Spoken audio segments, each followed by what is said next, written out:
Hello, everyone, and welcome back to How It's Really Going with Shana Recker. Today, I have something a little extra special for you guys here on the YouTube and on the podcast. I did an interview last week with the amazing Jillian Murphy. You've heard me talk about her before in past episodes of talking about things like ethical marketing, ethical sales in the online space. And Jillian and I connected. I don't even know how we connected. I think it's through some common friends. We've had some similar mentors.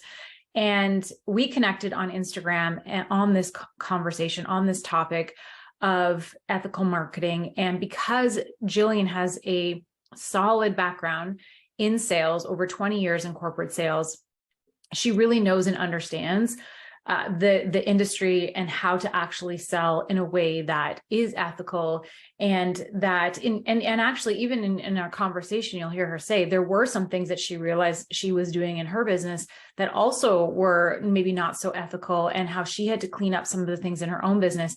But she does have a really strong background in sales.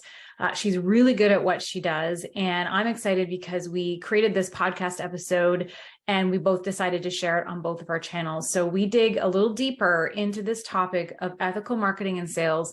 And I can't wait to share this with you guys. So what's up, babes? Welcome back to the podcast. This is going to be such a good episode, and I guarantee probably one you're probably going to go back and listen to a couple times. So Shana, welcome to the show today. I'd love for you to tell my audience who you are and what you do. Hey everyone. So my name is Shana Recker. I have been an online business coach since 2018. I'm also a graphic designer, a little bit of a tech whiz. I do Kajabi and Canva stuff. And I just basically help online entrepreneurs who are new coming into the space build that starter foundation for their online business.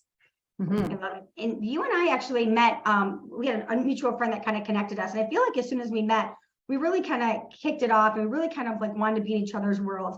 But I feel like it wasn't until really recently that we were kind of like really pulled together and we started talking about some topics in the online space right now. Some of them being marketing, some of them being unethical marketing, and really just having our eyes kind of opened up to what's happening in this online space. And as we were kind of talking in the DMs and we were kind of like riffing back and forth, we were like, we need to like bring this out more. Like this should actually be a podcast episode. This should be a podcast series, right? So we were like, why don't we just get on Zoom, put our mics up and like just have some real and authentic conversation. So I would love for you to kind of maybe dive into like where you were and where you are now. Yeah, absolutely. Well, it's funny because we were supposed to have a podcast interview before about something completely different. And then that didn't happen for whatever reasons, but I always think the universe is working itself out in the way it should be. And this is the conversation we were meant to have. And this is probably such a more powerful conversation too, honestly. I totally agree. So for me, as you know, I've been doing this for a long time. And I've learned a lot of different things from different coaches. I've spent, I mean, I even think about the money I've spent in online coaching over the past 8 years. It's into the six figures. And everything that I was taught and everything that I was doing and everything that I teach my clients, I thought was all okay. I thought this is the way we do it. This is how we do things. And I actually don't even know how I stumbled into learning about unethical marketing. I think it was because I was having a problem with a current coach that I had been working with, and I was doing some research on that person, and it led me to some information about unethical marketing practices, and her name was widely used in that space. And it was like that trigger moment where you're like, oh my gosh, like what have I been investing my time and my money into? And what am I teaching my clients that's not ethical? And so I literally started going down the rabbit hole of unethical marketing. I've been, listening to podcasts. I was listening to some YouTube stuff, and it really opened my eyes to things that I was doing that I was like, oh my gosh, I had no idea that this was not ethical, things that I was teaching. And really what I ended up doing was basically putting my entire business on pause. And I have current clients that I'm working with, and I've been super open and honest with them about the things that I'm learning and how I want to shift my business. And I'm kind of taking them on this journey with me. But I stopped accepting new clients because as a coach who helps new entrepreneurs come into the online space, I can't ethically teach them everything that I've been taught and everything that I've been doing because some of it's not all bad, Right. but some of it in the marketing side of things, I was like, oh gosh, like I can't teach this anymore. So I had to kind of pull back from everything and really just take some time to do my own research and really learn about what's right, what's wrong, and then how do I want to adjust what I've been doing and move forward. So I'm kind of in that void space of going, I don't really know exactly how I'm going to move forward quite yet, but I'm learning. And so, yeah, and that's kind of how we connected on this. And there's so many things. One, I want to like just stop and talk about. One, it's like you didn't know what you were doing. Yeah. So that's, I think, the biggest thing right now is like, if you're listening to this podcast and you're not in our world yet, right? You don't work with me, or you don't work with Shana, or you're not working with someone who is in ethical training, right? Mm-hmm. Or teaches ethical sales or ethical marketing. You most likely aren't doing it thinking that you're doing anything wrong. Yeah. Right? Exactly. It's like, it's just all you've ever learned. Right. And it's also like a lot of people who do come to me after they've kind of been in this world, it's like, they're like, oh my God, I feel so bad, right? In air quotes that I was doing this, but it's like, you actually didn't do it because you were trying to be malicious. Yeah, exactly. You didn't do it thinking that you were doing anything wrong. It's just like, that's what you were unfortunately lured into. Yeah. And then it was working well. So you just rinsed and repeated it. Well, I implemented it, had some results with it. Yeah. And then like, this is what worked for me. And I think because the online coaching industry, like I think back to like 2016, 17, like I always say it's like the Wild West. Like people were just like coming on and being like, hey, we can sell stuff online. Like, let's do this, figure this out as we go.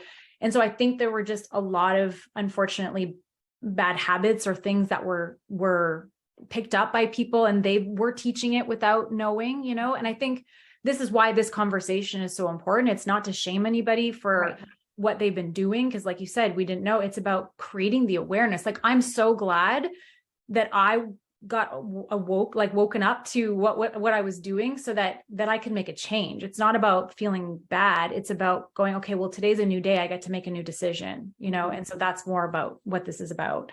Yeah. And really, like, even letting your clients in on the journey with you, right? It's like, even saying that, it's like, because I know you run a very successful business, and even standing in your own integrity and being like, hey, I want to figure this out. I want to see what's going on. I want to see where I have been maybe fallen short in some of these things. Yep. And now it's like, I'm going to just kind of put a pause on this, because you've been running a very successful business, and you could have totally kept doing it and bringing in the income and bringing in the revenue, and like, nobody would have known. But like, that just shows, one, just who you are as a person and as a leader in this space. Well, and something that I've always, my very first podcast that I ever had was called Keeping It Real with Shana Recker, because I've always had that thing with me. It's like, I'll tell you exactly how it's going at all times. I'm always trying to keep things authentic, but this is just because the way that I've been. And so it's like, I can't not talk about this with my clients, because it just doesn't feel right. Like, it just feels like the right thing to do is just to have the conversation, because they are new coaches coming into the space. And so like, even on our call today, and they were asking about what I was going to remove from my program. And I was like, well, I've already removed this. I've already removed that, and I'm like, because I don't want you guys to learn these things. So I took it out, and here's why. And so, and I just said, I'm not sure exactly how it's going to look going forward, but just to know, like, this is what I'm kind of learning and going through. So, and they appreciated that, they just appreciated the honesty. Yeah. I was going to say, how have your clients and your community taken to that? You know what? Really well. I did a Facebook Live. I have a Facebook community, and I do these things called Hot Seat Mondays. And every other Monday I go live and answer coaching questions for the people in the group. And on the call we did a couple of weeks ago, I went on and I answered their questions. And then I brought this topic up and I said, you guys, I want to talk about something. And I just was sharing what I was going through and some of the things that I was learning about in the industry. And there was so many comments on that video, just while I was live and even after the fact, of people thanking me and being like, I thought it was just me. And like, I've seen this, but I wasn't sure. And like, thank you so much for bringing this up and having this conversation.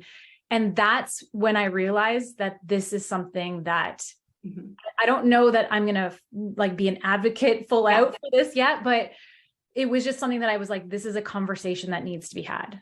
And that's, but here's the thing. It's a big, deep conversation. And I definitely am not I'm not the person yet to be able to educate on what actual ethical marketing is, because I'm still learning and it is a very deep subject. But I can talk about some of the things that I have been woken up to and my awarenesses in the subject. So yeah, and I definitely want to dive into that. It's really interesting. So, just talking about even like that awareness, right? And that thing of saying like, oh, I thought it was just me.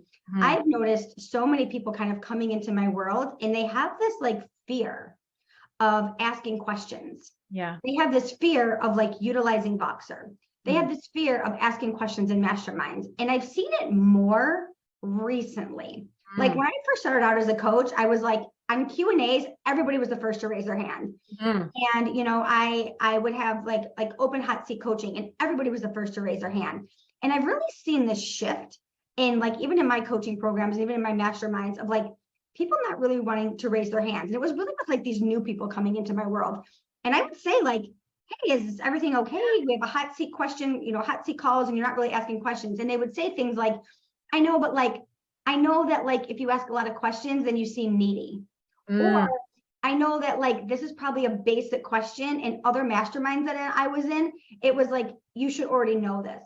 Yeah. Or I know that I'm paying you for Voxer, but I don't want to seem needy and like overstep boundaries. And I thought, people are buying into programs and people are buying into services and they literally feel bad utilizing them.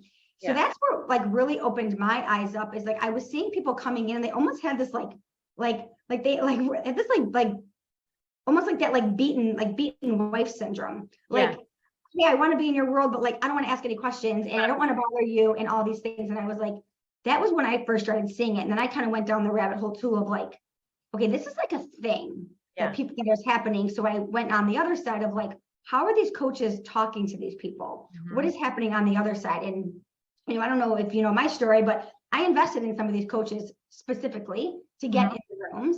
I hired some of them on Voxer because I wanted to see like what the conversations were like. And again, it's not to shame any of them, but I wanted to be in the room. And I was like, oh, this is why they feel this way. Because this is what happens when you answer a question, or this is what happens when you ask a Voxer and they don't answer it for 37 hours later because it's out of boundary, right? Or, you're getting this weird spiral question. So that's where I really started to see this like unethical marketing. And I was like, okay, this is why it makes sense.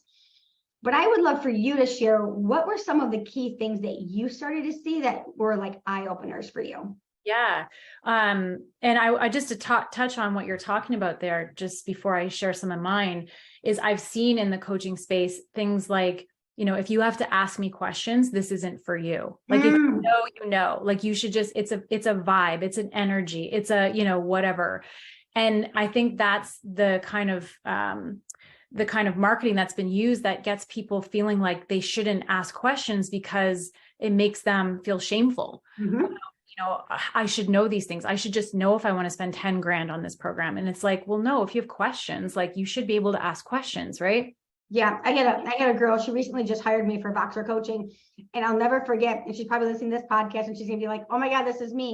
But she literally slid into my DMs, and she was asking me questions about my mastermind. And then she was like, "Okay, I'm not sure this is the right fit for me." And I was like, "Okay, let me know what you need." And like a week later, she was like, "I'm really, really sorry, but I have some questions about your Voxer too." And I was like, okay, Don't like, you don't have to be sorry. Like, ask me as many, and literally ask me as many questions as you want.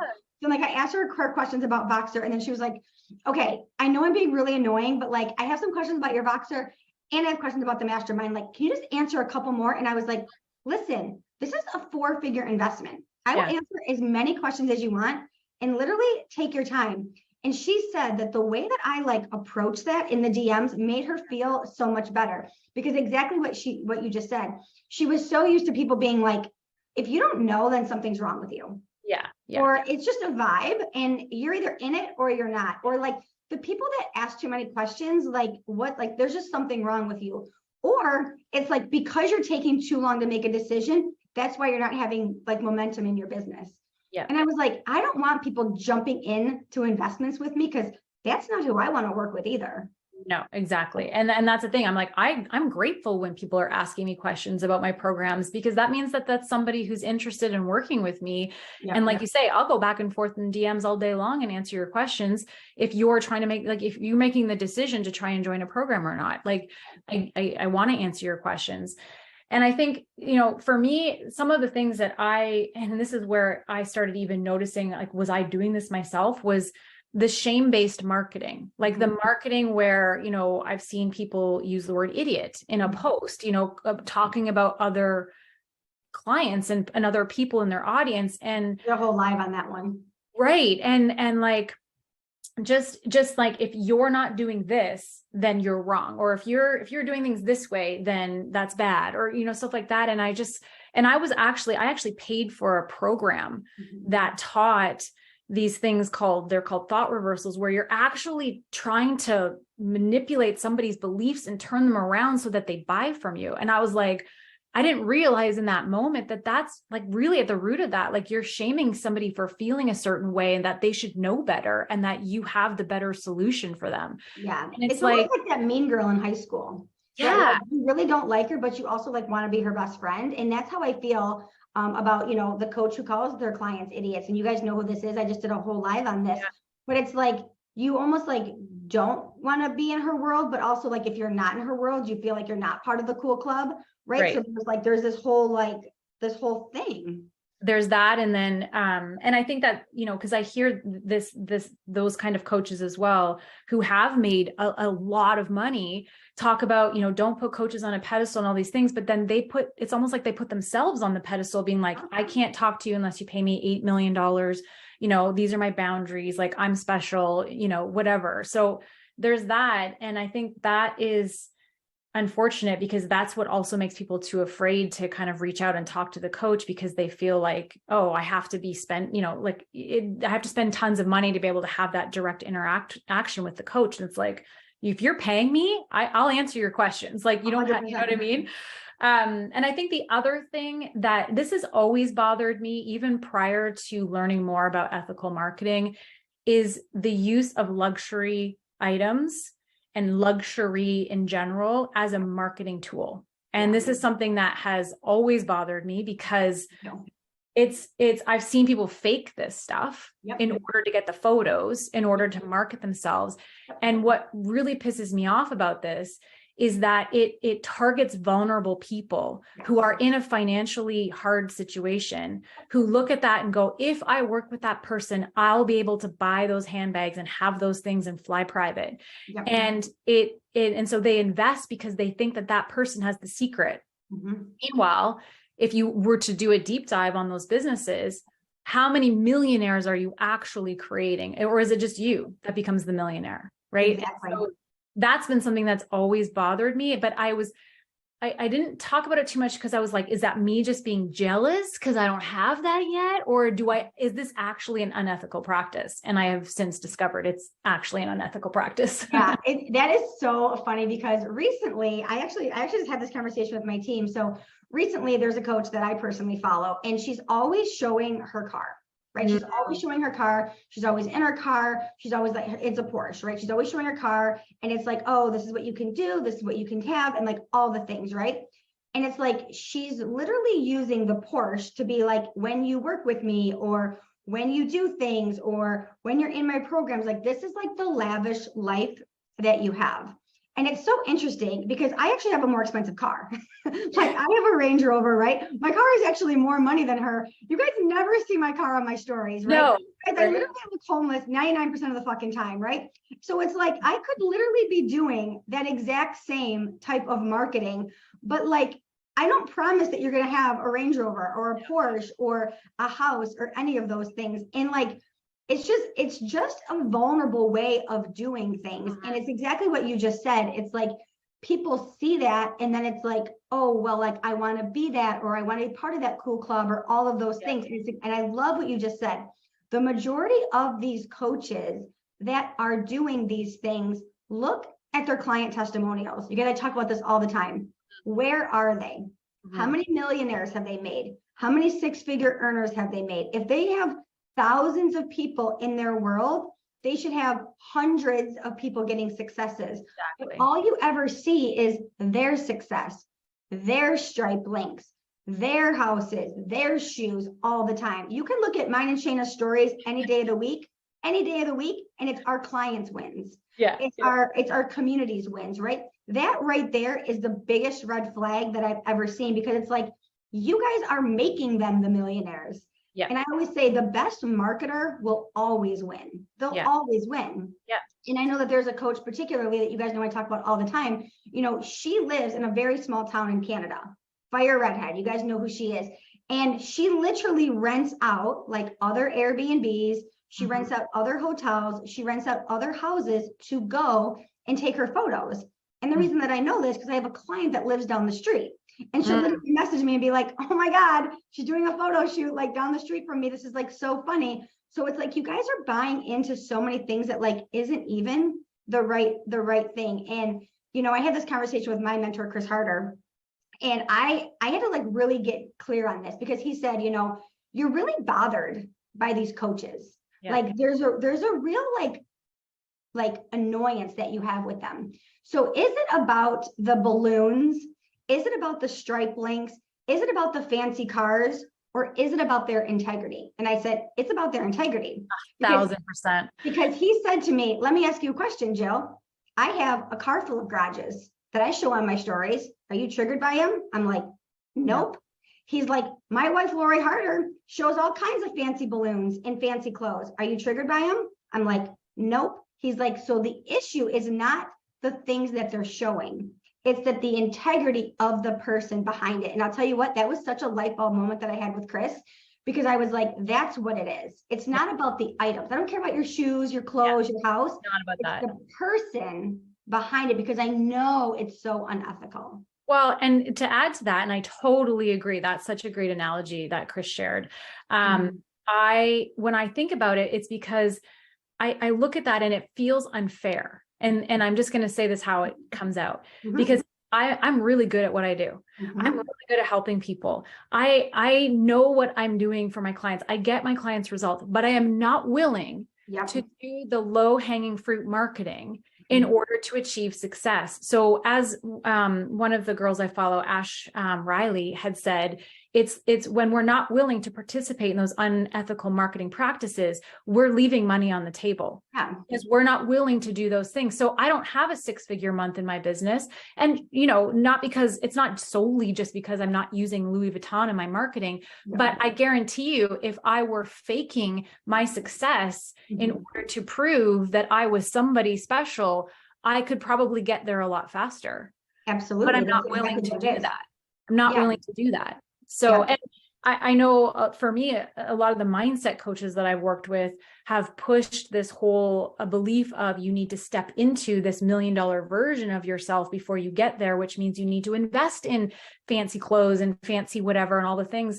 And I remember buying a Louis Vuitton bag because I felt I needed it. And I was like, oh, I had a good month, so I'm going to buy myself this thing. And I always felt awkward carrying it. It just always felt weird. I rarely ever, you can go through my Instagram. If you actually see the video, if you actually see that purse in a photo, I would be surprised. I brought it to one photo shoot once and I still felt really awkward with it. And I finally sold it because I was like, I don't even want this. Like I bought this for all the wrong reasons. And it just felt gross. I'm not against having nice things. Don't get me wrong. Like I do love to have nice things. I'm against buying nice things for reasons of trying to market yourself to make yourself look like you're someone. When you don't need that, like you don't need it. And this is where it's like having this conversation is about evening out the playing field. There are really good coaches out there who really help people and are really good at what they do, but they're not being seen because they're being clouded by all of this other stuff. And it feels unfair.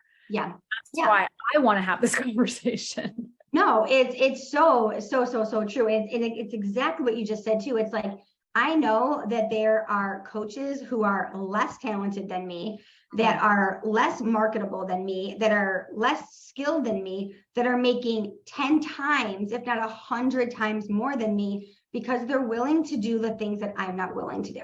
Exactly. That bottom line, that's exactly what it is, that they're willing to do the marketing that doesn't feel in alignment. They're willing to sell people out of integrity. They're willing to even just the whole being in that circle. I call it the circus. You guys know I talk about this all the time. Like, I'm not part of the circus, right? And I think the other thing for me was once I started to get my eyes opened to unethical marketing and who these people really were, I could not get farther away from it. I was like, I don't want to be tagged in a story. I don't want to be in a program. Like, I don't want anyone to know I ever worked with these people, because it's almost like in high school, right? Once you get a bad rap, it's like, you are part of this world. And I'm now, you and I follow the same person. Like, why don't you say something? And it's like, I now watch these stories and I'm like, oh my God, there she is again. There she is again. There he is again, right? And it's like, I would never want myself or even people to know who I've worked with to be part of that affiliation, right? So even there was a coach that I was working with for a very short amount of time, and she has not shown up yet on there, but she will, because she's part of that monkey circus. And it's like, I quickly removed myself from that field, because it was like, I don't want anyone to ever think that I'm part of that world, because I'm not. No. And here's the thing, for some of these people out there doing this, some of them don't even know, you know what I mean? Like, and hopefully they'll wake up to it and make changes in their life and in their business.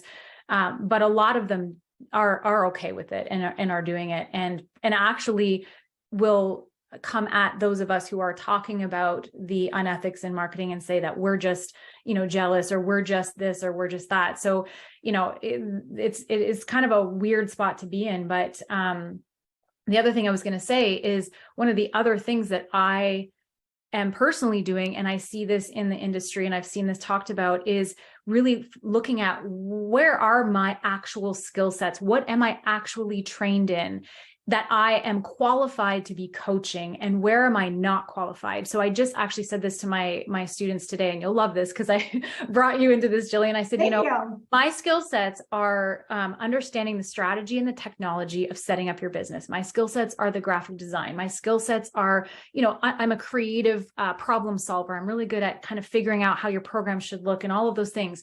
Where I'm not skilled and where I don't have formal training is in the marketing and the sales strategies and how to, and I said, that's where I would, my part is going to stop here. And then I'm going to recommend someone like Jillian, who's an expert in this, for you guys to go and learn how to do sales. And so it's even that, because I think there's a lot of coaches in the space who are, maybe formally trained in marketing, but then now they're doing trauma coaching or they're doing mindset coaching, and they're not formally trained in those things. They've read some books. I used to say that I was part mindset coach. I didn't go to school for any kind of subconscious, any kind of training on that. I've just read books and had my own experiences and thought that that was enough, but it's not, and so recognizing some of that as well as some of the shifts that I'm making. Yeah, it's huge, and I think a big part of that is maybe you get into these bigger programs, right?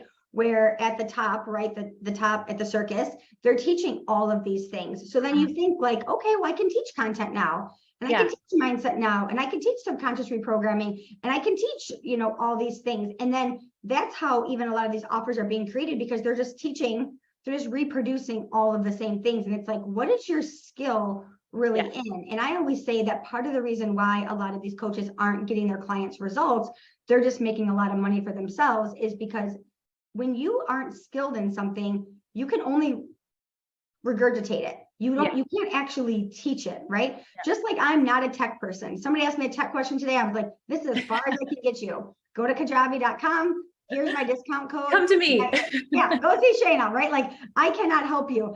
So it's like, that is such a great example of like, when you try to be all the things, which I think is what a lot of these coaches are doing, because that's how they're making their money, right? And the other thing is like, they're just really teaching you a puzzle piece every week or every month. And that was the other thing that I really don't like about this space right now, is that I feel like people are really just kind of teaching you bits and pieces of stuff. And even I started to see that in my own stuff. And I had to be like, okay, time out. Me too. Like, I'm like, I don't like this. I don't like that I'm teaching something to someone for a week. And then it's like, okay, if you want the next thing, come along to the next thing. I was like, that feels gross. Yeah. I'm gonna just give you like the whole fucking toolbox and come with me for 6 months and I'll teach you everything, right? So even that, I had to like stop and be like, okay. And I'll tell you, like my mentor, Chris Harder, said, I know that this other life, this circus life, this micro offers, all these things is super flashy, but it is the number one way to burn out your audience. Oh, And for sure. coaches will be gone in 3-5 years. He's like, they will be gone. And not only burn out your audience, but burn yourself out. Like I got burnt out because I got caught into that because the coach that I was working with at the time was teaching that how you can just, come up with all these different offers. And so I was like, well, that must be what my audience wants. Let's take pieces of what I know and start selling it individually. And I was like, each month I was like, okay, what am I teaching this month? And what am I going to, and it was like, it became overwhelming. And I was just like tired, Yeah. And here's the thing I want to say flat out, and I'm sure you'll agree with this too, is like, I'm not perfect. I'm not preaching this because I'm perfect. I have done a lot of the things that we've talked about already.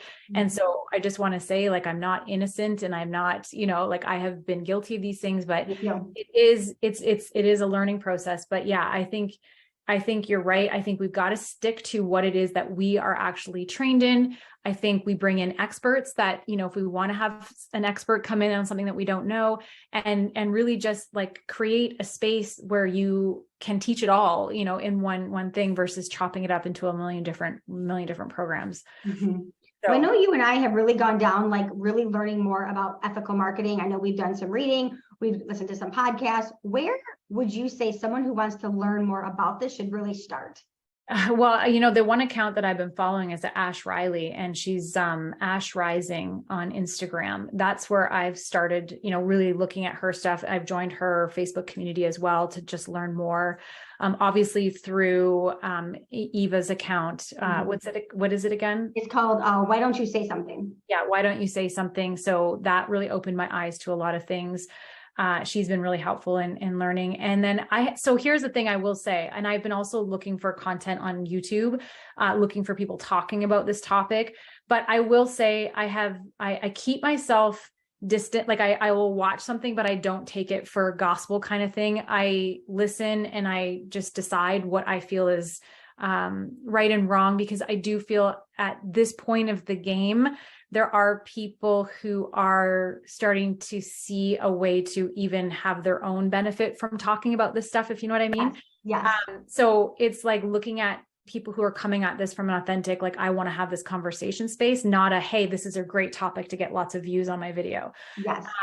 So like, hey, I'm going to do a master class on this for $97. Yeah, because this is the big topic right now. And so it's discerning between like who's in it for their own personal gain, but who's in it for really just having the conversation. So, I realize there's always two sides to every story. And I'm at this point just really wanting to educate myself so that as somebody who does help new entrepreneurs come into the online space, that I'm doing my best to help them learn the best and most ethical ways to start their business, and then pass off what I'm not skilled at and not, a pro at, and pass it off to pros like yourself when I'm kind of out of my realm, sort of thing. And I love that you said that. We'll wrap this up with that, but I love that you said that, like, we're definitely not perfect. And you guys, I've been guilty of so many of these things. I mean, even as something as simple as like the way that I set up one of my things on my membership, I was like, oh, well, that's how they do it.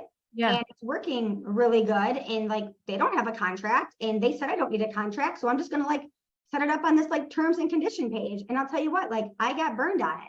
And then I was like, oh, like, there isn't an actual contract, and this isn't how it's done, right? But because I didn't know any better, I was just learning from someone who, again, that wasn't their zone of genius. Yeah. She's not a contract attorney, right? She's not a trademark attorney. She was just like, oh yeah, this is like how you do it, right? Yep. I learned that you should just send people PayPal Stripe links, links. That's not a great way to bring people into your business, right? So know that the way that we're able to talk about these things also is because we've learned. Yeah. Maybe we've done it the hard way. I know that I went back through a lot of my content and I was like, okay, I probably shouldn't have said it that way. Yeah. That was a little triggering. I'm going to remove that post. There was a couple that I was like, okay, I should have been a little nicer the way that I said it. So while I'm digging deep into this, I'm also doing a lot of self-reflection and saying things a little bit different, or saying things a little bit, not as brash. And that is my personality. So that is who I am. Yeah. But I've also seen like, okay, I saw like how people were marketing, and I just kind of like took to that. And now I've seen like, okay, I see why that could feel that way to my community. Yeah, absolutely. And I will just touch on one thing before we wrap up. the contracts, and I agree, like contracts and things like that need to be in place. And at the same time, we're human to human business, you know, I've had contracts in place with clients where the client came to me a couple months into the program and being like, I don't think this is for me. I think I made a mistake. Is there any way I can, be, and I'm like, absolutely. She was on a payment plan. I'm like, absolutely. Like, we had a couple conversations just to make sure, but then I was like, I'm not going to make you continue to pay for something that you don't need or want, and let them go. Like, yes, there was a contract in place, but you're also a human, and I'm not going to force you to stay with something that so there's, like, it's about having the boundaries and things in place, but also being human. And a lot of the coaches out there, they disregard anything that's, if you're having issues financially, or if you're having issues, or you just don't want to be in that space anymore because it doesn't align with you, they're a hard no. You've signed the contract. And in fact, not only did you sign the contract, but if you want out, you actually have to pay more money. Pay more to get out. Yeah. Right. And it's we're going to charge you to get out of the contract. Yeah, absolutely. Right. And so, like, at the end of the day, like, if we can just really be human and treat people with respect and dignity, and, sure, have some of these things in place, but also have that flexibility to see people as humans and be ethical in that way. Because here's the thing, at the end of the day, it's up to us to protect this industry. Yeah. Industry will go down in like a burning fire bin of garbage if these coaches who are continuing to work in this way keep leading the game. And so it's up to us who see the things that need to shift to stand up and talk about them and make the changes, even though it's hard. It's hard for me. I'm basically having to shut down my entire business right now to reevaluate and figure out how I want to move forward. That's not an easy thing to do, but I'm willing to do it because I want to protect this industry. So, we have to have these conversations and bring this stuff to light. It's not about finger pointing or, any of that kind of stuff. It's just about, if we do want to have this industry going forward, we need to make the changes now. Mm-hmm. We have to be better for everyone, because again, like, if people continuously are having bad experiences, or people are continuously getting burned, or people are continuously not getting results, for the people that are doing good, the people that do have good programs, the people that are in it, their clients aren't gonna want to invest. They aren't gonna want to feel good, right? So the people who are gonna do it right, you have to be there doing it, because it has to give hope for the people that are doing it right. I had a client recently, another great story. She got burned on a mastermind, a massive mastermind, $34,000, and it took her almost a year to invest in somebody else. So it's like, people are hurting out there from bad investments. They're hurting out there from bad contracts. They're hurting out there from no refund policies. So it's like, when you are a human and you are standing in your integrity and you're showing that there is still good in this space, that actually brings more life back to it. Yeah. And I think that's why this conversation that we're having and that I see other people starting to have are so important, so that we can clean it up, clean up the space, clean up all the leaky energy things, and move forward in the right direction. Okay. Shana, where can my audience find you? So on Instagram, I am Shana Recker on Instagram, and then my website, shanarecker.com. Those are the two main spaces that connect you to all the things. So amazing. We'll put all of her information in the show notes. I'm sure we'll have her back for a part 2, maybe even a part 3. Shana, thank you so much for having this conversation with me today. It was absolutely so needed. Thanks, Jillian.